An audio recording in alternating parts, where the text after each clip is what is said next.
knowledge po yung share ni Pastor. Okay, so dadako po tayo sa tithe and offering. Yan. Sabi po niya sa Malakias o Malakay 3:10 hanggang 12. Yan, diba? Okay, so sa Tagalog version po, sabi niya, dalhin ninyo ang buong ikasampung bahagi sa kamalig upang magkaroon ng pagkain sa aking bahay. At subukin ninyo ako ngayon sa bagay na ito, sabi ng Panginoon ng mga hukbo, kung hindi ko bubuksan sa inyo ang durungawan ng langit at ihuhulog ko sa inyo ang isang pagpapala na walang sapat na silid na kalalagyan. Verse 11, at aking sasawayin ang mananakmal dahil sa inyo at hindi niya sisirain ang mga bunga ng inyong lupa, ni malagasan man ng bunga ni panahon ng inyong puno ng ubas upang sabi puno ng ubas para sabi ng Panginoong hukbo. And verse 12, at tatawagin kayo ng lahat ng bansa ng mapalad sapagkat kayo'y magiging maligayang lupain, sabi ng Panginoon ng mga hukbo. So dito nakaka-bless po yung sa Malakias 3:10. So sabi niya, bakit kaya tayo nagkakaloob? Natanong niyo na ba yan sa Panginoon? Bakit kaya ako nagkakaloob? So meron po yan. So sa verse 10, sabi niya, bakit po tayo nagkakaloob? Sabi niya dito is magkakaroon upang magkaroon ng pagkain sa bahay ng ating Panginoon. Ang church po natin is maraming kailangan. Diba? Di po lahat free. Bakit po tayo nagtatrabaho? Kasi kailangan po ng family natin. Marami tayong sinusuportahan. The same with that na tayo po ay nagbibigay ng ikapo dahil meron pong kailangan ang church. Anong sabi niya sa verse 10? Upang mabigyan ng pagkain ang aking bahay. Diba? Yung mga pagkain natin, yung mga needs, yung mga bayad and everything, marami po yan. Marami pong tinutulungan ang church natin na maaaring iba alam nyo, maaaring iba hindi natin din lang po ina-announce, pero marami pong pangangailangan ang ating iglesia. And of course, sa verse 11, sabi din niya, ay sa verse 10 pa rin, sabi niya, subukin nyo ako. Ang ganda, alam nyo, never na never po nating masubok ang ating Panginoon. But about tithes and giving, sabi niya, subukan nyo ako. Bakit? Kung di niya bubuksan ang durungawan, hindi niya sinabing pinto, kundi sinabi niya is durungawan, means the window of heaven. At sabi niya, ibubuhos. Hindi po niya, sige, papatak ko, o idadrop ko lang yung mga blessing. Pero sabi po niya dito is ibubuhos. Alam niyo, pag naglinis kami, buhos yan para totally mas mabilis malinis. Ganun din po, pag ibinuhos ng Panginoon, yung blessing na yan, wow, napakaganda po. Amen? And of course, sabi pa niya dito, sabi niya is, not only yung room enough na marireceive natin, kundi sabi niya, sagana. Marami, pag nagbuhos ang Panginoon, nagbigay, sagana po yan. Amen? Gusto niyo ba ma-receive yung sagana yan? Siyempre, ayaw niyo. Siyempre, gusto natin, di ba? Alam niyo, pag may nagbigay sa inyo ng napakarami, wow, sagana. Kasi pag nagbigay ang Panginoon, ano sabi niya sa Luke? Siksik, liglig, at umaapaw. Ganyan po magbigay ang God. And of course, yung sabi pa niya, He will rebuke the devourer. Diba?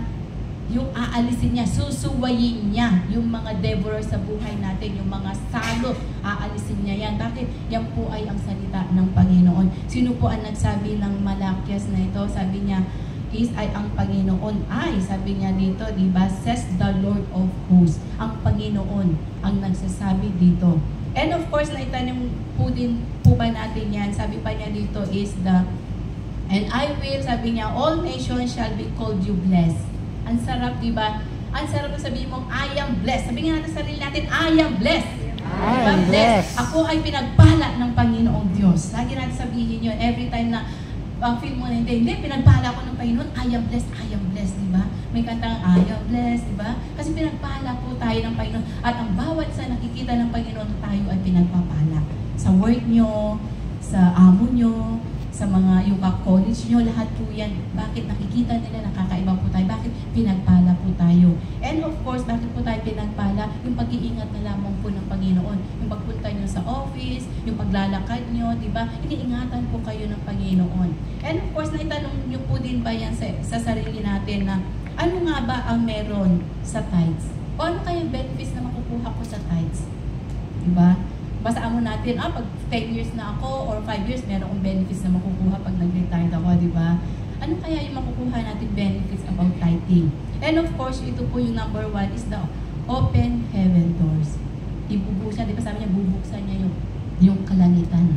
And open yung, ano po yung open heavens, and then the second is abundant, and the third is yung protection. Sabi ko nga, yung ibubuhos niya, yung open ng God, yung open doors. Ito yung open doors na hindi lamang po sa financial tayo bless, yung good health na natin sa blessing, yung family natin sa blessing, yung friend natin sa blessing, and of course, that's also the abundance. Yung abundance ng, uy, dami mong kaibigan, mayaman ka sa kaibigan, di ba? Yung mayaman ka sa lahat ng bagay. Hindi mo nakikita na, ito lang pera ko, is okay, bakit? Ikaw pa nga nililibre, bakit? Kasi napakayaman mo. Napakayaman mo sa lahat ng bagay na nakikita sa'yo. Yung mga ngiti mo lang yan, napakayaman na po yan sa iba. Yung tabik mo lang sa isa na nakaka-comfort na siya, that's a blessing, it's abundant, di ba? And of course, yung protection. Sabi ko nga sa inyo, pag nagpunta tayo ng office, naglakad lang tayo, and everything, yung family natin, that's a protection from God. At ang kagandahan dito, hindi lang may open ang Panginoon, God will open also our mind, our hearts. Ano po yun? I-open niya na, ay, kailangan pa na magbigay ako. Ay, hindi na pala ako dapat maging tikom. Bakit? Kasi na-open na po ng Panginoon yung kaisipan at yung puso natin sa Panginoon na dapat tayong magkaloob sa Kanya. Kasi marami tayong benefits na makukuha when we give unto God.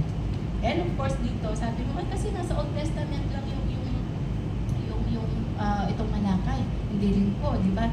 Kung ano yung Diyos ni Abraham, sabi ni Pastor kanina, si Abraham, Diyos ni Abraham, ni Isaac, ni Jacob, yun din po yung Diyos natin ngayon. God is the same God today, yesterday, and forever. Siya po yan ang Diyos natin na magpakailanman. At ang pinakalas po, we need to give with a cheerful heart. Diba? Kailangan masaya tayong nagbibigay. Pag dumadaan na yung mga usher natin dyan, ako, kailangan masaya ako. Bakit po? Kasi ang pagbibigay is a holy. Holy. Ang tithes and offering is a holy. You are giving the best to our God, the holy, holy God. Ibibigay po natin yung pinaka-the best. And of course, yung obedience heart po natin. Lord, ano po kaya ang bibigay ko? Lord, magkano po yung bibigay ko? Every time I'm asking that, tinatanong yung buwan, tithes lang, ay, hindi Lord, bawas na. Lord, ganito, ang daming babayar. Hindi po. Ask niyo po, Panginoon, magkano po yung bibigay ko? At Lord, yung magbigay ako, yung dapat yung masaya po ako. Lord, kailangan inuubay po, tapos sumusunod po ako. Alam niyo, pag nakita yan ng Panginoon, i-bless po niya. Talagang ibibigay niya yan. Talagang bubuksan niya yung durungawan sa inyo at pagpapalain po niya kayo. Amen po ba? Ready na po ba tayo magbigay sa ating Panginoong Jesus? Nakangiti na ba ang bawat isa? Okay, kung ready na po, ating kunin ang ating wallet o envelope or anything at magbigay po tayo and the ushers will come unto you.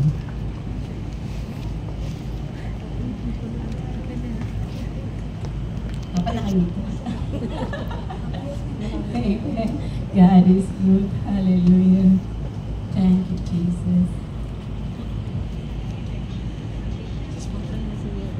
Parang sarap ng ngiti niyo. Wala pang sakot di ba? Pero okay lang yan. Meron